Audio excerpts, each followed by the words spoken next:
Assalamualaikum warahmatullahi wabarakatuh. Saya Adnan Dewa Saputra. NIM saya 934215219. Mahasiswa Perbankan Syariah semester 5, Fakultas Ekonomi dan Bisnis Islam, Institut Agama Islam Kediri. Di kesempatan kali ini, saya akan membuat video untuk memenuhi tugas UTS, mata kuliah Akun Officer. Di video ini juga, saya akan menjawab beberapa pertanyaan dengan menggunakan video ini. Langsung saja ke pertanyaan pertama. Jika kalian sebagai akun officer, apa saja yang kalian lakukan untuk mengetahui kredit itu layak atau tidak? Yang saya harus lakukan ketika saya menjadi seorang akun officer untuk mengetahui sebuah kredit itu layak atau tidak adalah dengan menganalisis kredit dan juga calon nasabah tersebut menggunakan prinsip 5C, yaitu karakter, capacity, capital, condition, dan collateral. Mengenai penjelasan 5C tersebut adalah yang pertama, karakter. Karakter ini dilihat dari segi kepribadian dan karakter calon peminjam atau nasabah. Faktor karakter ini juga yang menentukan apakah seorang tersebut memiliki itikat dalam menyelesaikan pembayaran cicilan atau sebaliknya, memiliki banyak tunggakan atau telat bayar. Informasi mengenai karakter ini sangatlah penting bagi penilaian kelayakan kredit dan juga nasabah. Yang kedua, capacity. Prinsip yang selanjutnya adalah prinsip capacity. Prinsip ini adalah yang menilai nasabah dari kemampuan nasabah dalam mengelola keuangan pribadinya atau usaha yang dimilikinya. Selain itu, faktor ini juga menentukan kemampuan membayar cicilan pinjaman seorang kepada bank. Seperti apakah nasabah tersebut pernah mengalami sebuah permasalahan keuangan sebelumnya atau tidak. Selanjutnya adalah kapital. Prinsip kapital yakni terkait akan kondisi aset dan kekayaan yang dimiliki oleh peminjam, khususnya nasabah yang mempunyai sebuah usaha. Bagi pengusaha, maka faktor kapital akan dinilai dari laporan tahunan perusahaan yang dikelolanya. Sehingga dari penilaian tersebut, pihak bank dapat menentukan layak atau tidaknya calon peminjam tersebut mendapatkan pinjaman. Lalu, seberapa besar bantuan kredit yang akan diberikan.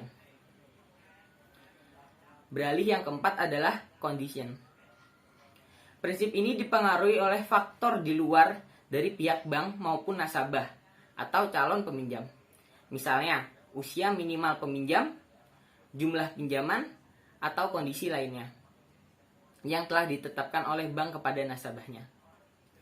Contoh kondisi lain yang juga jadi pertimbangan bank dalam memberikan pinjaman kepada pengusaha antara lain kondisi perekonomian suatu daerah atau negara terhadap jenis bisnis yang dilakukan oleh peminjam.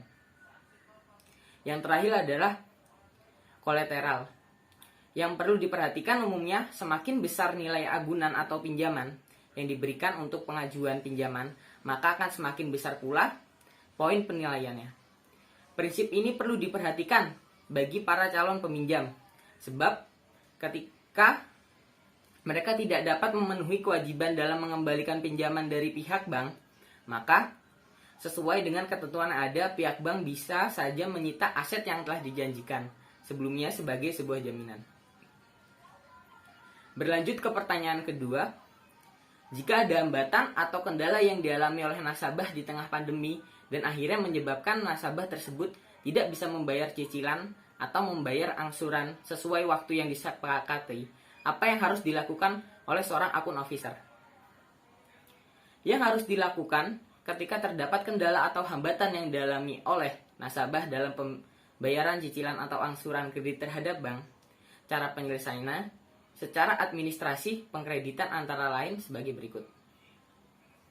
Yang pertama, penjadwalan kembali atau rescheduling, yaitu perubahan syarat kredit yang menyangkut jadwal pembayaran dan atau jangka waktu termasuk masa tenggang, baik meliputi perubahan besarnya, angsuran maupun tidak. Yang kedua adalah persyaratan kembali atau reconditioning, yaitu perubahan sebagian atau seluruh syarat kredit yang tidak terbatas pada perubahan jadwal pembayaran, jangka waktu, dan atau persyaratan lainnya sepanjang tidak menyangkut perubahan maksimum saldo kredit dan konvensi seluruh atau sebagian dari pinjaman menjadi penyertaan bank.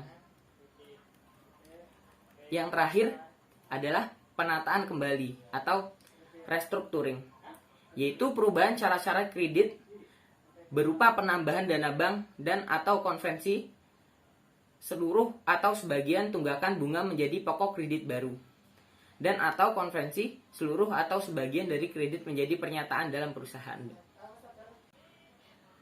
Cukup sekian video yang saya buat. Jika ada kurang lebihnya mohon maaf.